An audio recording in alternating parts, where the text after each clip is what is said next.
Who am I here with? Jordan. Jordan. My gosh, the two Jordans. What's your artist name? Porcelain Boy. I'm so excited to be here right now with you guys in the beautiful Sydney. As you guys can see, the Sydney Harbour in the background. How long have you been making music for? Did you guys always make music together? Church was... A lot of artists get their start in church. You know, it's a place, but one thing that most churches do well is music. We didn't grow up in the same church or in the same area, but we were both doing that there. And then met in high school, were in bands together, bands separately.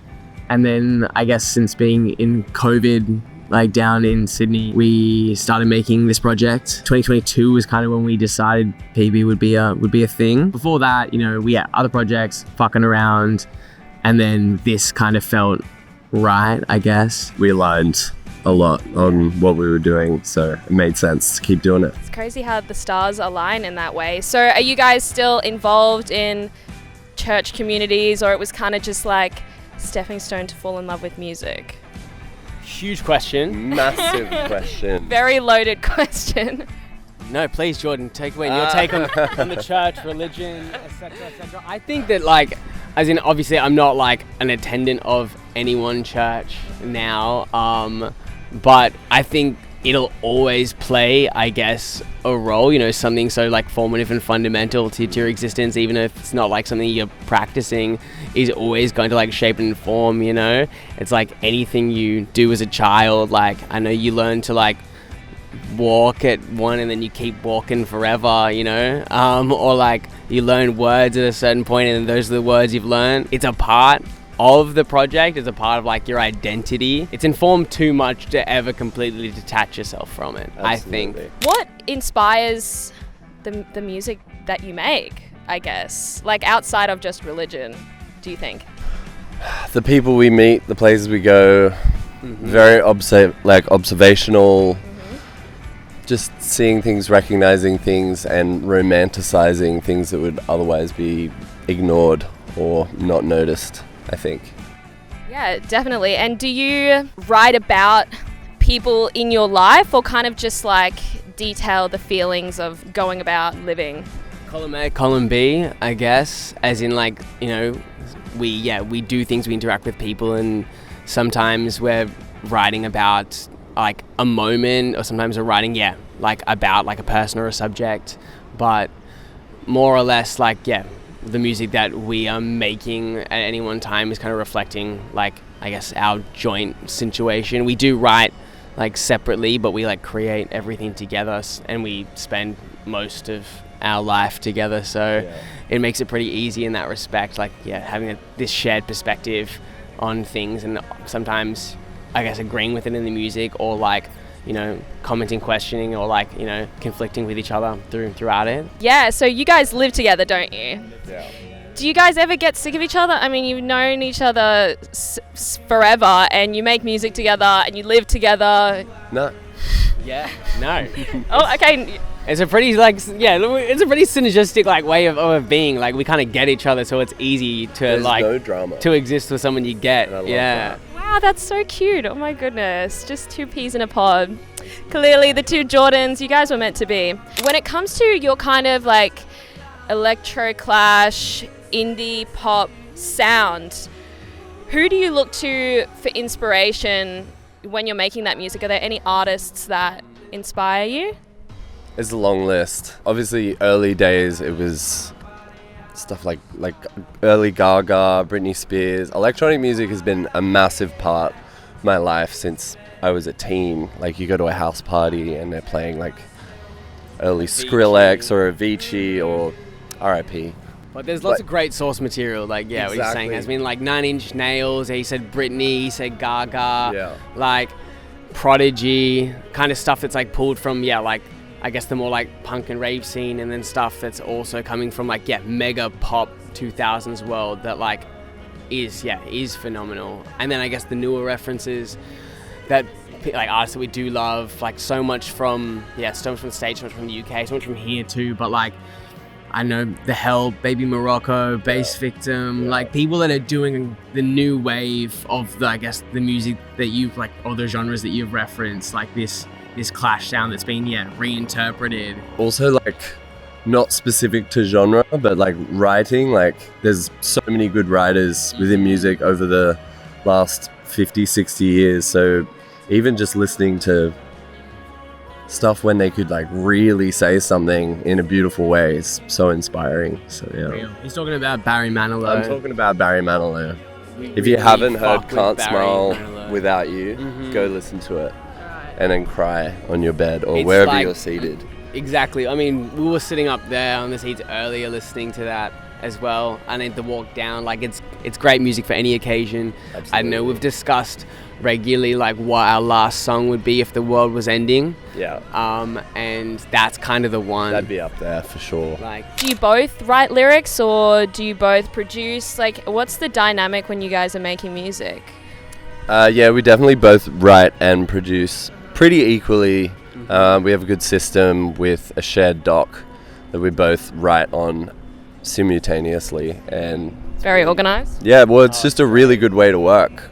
especially if you're in the room, say like working with like another producer as well, like shout out like Chonzu, shout out Shy Jr., Gabriel. Shout out Shy. Shout out Shy. But like, you know, we work with those boys every week. Actually, it's our Tuesday ritual. If we are working with anyone else as well, it's good to just have, and anyone can see the words that are going in the document at any one time. We'll have access to it, and we have like a really good flow where we can be open to editing each other's, I guess, words on the fly. There's no hurt feelings. It's important, you know. Absolutely. Because, like, yeah, letting mates get away with dog shit lyrics is the real crime. Like, I don't know, yeah, well-produced music with terrible poetry is like an epidemic that needs to, one, be studied and two, be stopped. Because, like, there is way better producers than there are poets at this point, I think. Agreed. And it's sad. There's not enough good written word out there. Yeah. Definitely. We need to raise awareness against shoddy lyrics. It needs to stop. Just getting away with it because like they're good at Ableton, and I love that, don't get me wrong. Like that is also like a beautiful language that everyone's gotten so proficient in and so fluent in, but like not enough people write well anymore, and it's because not enough people read either anymore. Yeah. Literacy rates in this country are declining. I feel like in a lot of ways that's kind of come from, maybe this is really awful, but I dare say Too Hollis. He's an insane producer, but his lyrics sometimes, especially on the Star album, I don't know if you guys are much into Too Hollis, but I was like, Yeah. But it was dog shit. Yeah. You know. Speaking of writing, producing, you guys have a new body of work coming out, don't you? Do you have a title for it yet? Actually, no. Yeah, no. And a lot of the tracks are working titles right now. We need to sit down and like actually title all of the tracks. Yeah, there's just placeholders Yeah. on everything at this point. Even the songs themselves that are going into the project. There is a lot there, and we want to see it start rolling out Absolutely. soon. Are you expecting it to be more of an EP or an album or a mixtape? Like, what even is the difference? I don't know. But like, you know, I was gonna ask if you could define the difference between an EP and a mixtape. if you're like cool and different, it's a mixtape. If it's, you know, if you're very serious, it's an EP. I think I'm very serious. It's an EP. Damn. Not cool and different. No, Jordan's right. It is serious, but I guess in the way that you're talking about it not being mega conceptually formed, Yeah. it would lean tape world, but it is just, it's not an It's album. still thematic, Yeah. but But who knows, as we put the pieces together, maybe it's going to become what it's not currently. I don't want to be that fucking guy who's that cryptic about it. It's just because we don't know. It's still in its infancy, not as far as like the songs are concerned, but as in like as a project. Yeah. So we're not quite sure.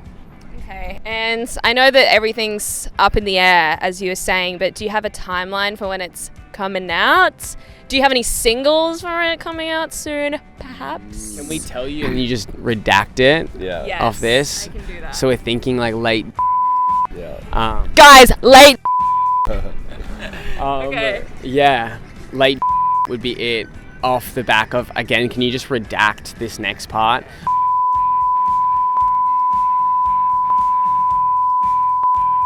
we're deciding on whether or not. Keep it vague. Yeah. So just redact that as well. You said that it was kind of like not a fully formed concept, but how is it different to the stuff that you've put out before? The writing's better. Agreed. And I guess the production's more considered.